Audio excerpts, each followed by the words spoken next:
Hello everyone and welcome back to another video.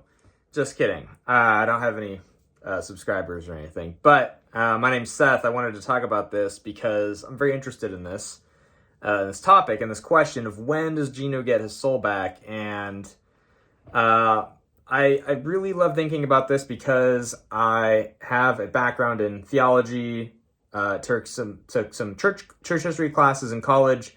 Took a systematic theology class in college, which was an entire semester of asking like very simple questions like, what is heaven? What is hell? What is a demon? What is, what are these things? And these questions like all apply to like K-Pop Demon Hunters.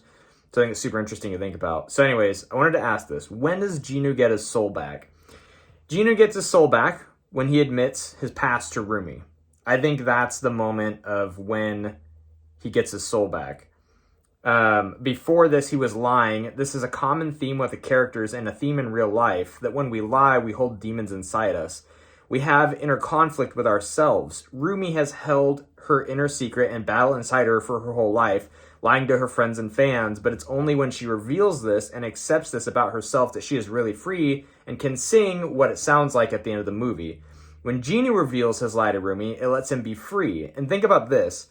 Jinu and Rumi have the same motive in the movie. They are both trying to get rid of their past and using another character for their own gain. Jinu's using gwi-ma to get rid of his memories, and Rumi is using Jinu to get rid of her patterns. And let's ask ourselves this.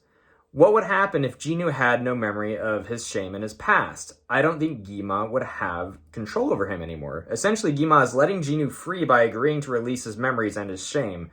This brings up the whole other question of like, Jinu was going to get his request either way, whether it was by appeasing gwi-ma or by helping Rumi, which he didn't need to do, but he went down that path anyways. If he were truly bad, he could have just killed Rumi on their first meeting when he put his hand to her neck, or maybe some other time when he got her to trust him. But anyways, that's a side tangent. Obviously, Rumi has a deeper, more emotional, personal connection with Jinu than Jinu does with gwi-ma, but it's the same concept of like them using somebody else to like get rid of their patterns, kind of, in a way. So this one question came into my head when I was watching the movie a few times. After watching it, Jinu says Rumi gave him his soul back. So when did he get it back if he didn't have it before? How was Rumi the one that gave it to him? And I believe he got it back when he admitted his secret and his shame, just like Rumi did. He accepts himself and what he did, even if it's not what he wanted. In the same way that Rumi's voice healed after being able to share her secret and shame with Jinu, Jinu's soul healed when he was able to admit and connect with Rumi. Although Rumi didn't get to accidentally find about his shame, like Jinu accidentally found out about Rumi's patterns, he still pulled it out of himself and admitted it to Rumi, despite how painful it was. In the scene where he admits this, he's broken, but I still believe this is where he finally becomes free and gains his soul back, like Rumi was able to gain her voice back. Jinu's patterns were also shown on his human form too, which, you usually didn't see the patterns on his human form, you only saw it as demon form. But this meant he was also able to show his shame physically on his body and finally get the freedom to choose to be either good or bad. He didn't just have to be bad anymore. When he was a human, he had the free will until he gave his soul to gwi-ma, but he got it back when he finally admitted his shame to himself and to Rumi and stopped trying to hide it. So that's my whole take on what happened to Jinu when Jinu gained his soul back. I'm open to believing some other stuff. I'm open to talking and hearing other theories. I'm open to believing he gained it, in the moment he saved Rumi. But I think that's a little more confusing to me because I think he knew he gained his soul back before he decided to save Rumi, which is why he decided to save her.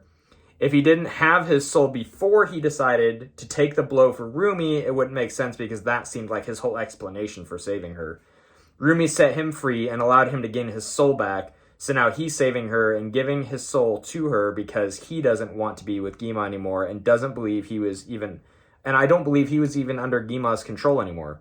Jinu wanted his memories erased, but embracing them instead led to the same result of being free. That's a very interesting concept as well. So anyways, and that all connects like back to real life and like us and accepting, things that we've done in the past, regrets, all that stuff, which makes it so much deeper as like a movie. It's awesome. I love it. Anyways, that's my take on it. I'm making this video because I love the movie and the theories and the universe it's set in. I also find a lot of depth in asking theological and philosophical questions, specifically about this movie, because we're really dealing with good and bad, the real world and the demon world in this movie, like looking at heaven and hell and asking ourselves, what are angels? What are demons? Which, by the way, is another question I would love to explore from the movie is, what is a demon? What makes a demon a demon? You have the little faceless hordes of demons in the movie that like come and attack the train when Rumi, Mira, and Zoe are together and they sing Takedown to just defeat the hordes, and Rumi has like that moment where she like forgets she's fighting demons. And then you have the little demon characters in the underworld. You got the pilots on the plane. You got like demons that can disguise themselves as humans, like Zoe and Mira in the final song where they take Rumi's shoulder pads off. And then you have like Jinu and the Saja boys, who aren't like the little demon creatures. They're like real people who became demons. You have Rumi, who's half demon by birth, and then Rumi's dad, who was a demon but human enough to marry and have a child with a non-demon. So there's a lot to explore in that question of like, what is a demon? But I'll save that for another movie or another video. Yeah, there's a lot of interesting things to explore here. So thanks for watching. You can subscribe if you want to. I typically make photography and video content, videography content, specifically for weddings, sometimes for mountains. I want to be a National Geographic photographer someday, hopefully.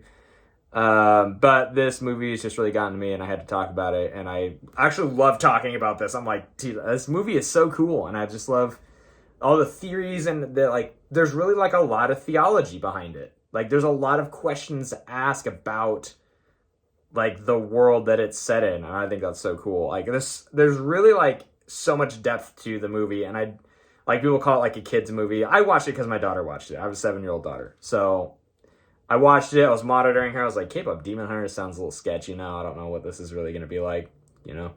But I watched it, and I was like, dang, this is like deep. And the songs kind of got to me, and I was like, yeah. The first one that really got to me was actually Free. I heard some of the other songs. I was like, yeah, it's not bad, you know. And then I heard Free, and I was like, dang, I can get down to this. I was like, Free, that really got to me. I was like, dang. And they're like really singing about like their inner struggles and their inner demons. And then I was like, man, this is not just like physical demons, like the little creatures and stuff that they're fighting. They're literally fighting themselves, like their inner struggles to, you know, be free from their struggles and their patterns and all this stuff. I'm like, man, it was so cool. So cool to see in like a quote unquote kids movie, animated film, that's like basically half anime, you know. It was awesome. It was really cool to see. So anyways, yeah, I love talking about this stuff. Give me your feedback. Put what you think in the comments. Would love to hear. And I'll see you in another video, I guess, maybe, hopefully. And I think I'm going to make another video kind of exploring more of like, what is a demon? Because I have some theories on that too. And maybe some other stuff from the movie that I think is like pretty deep.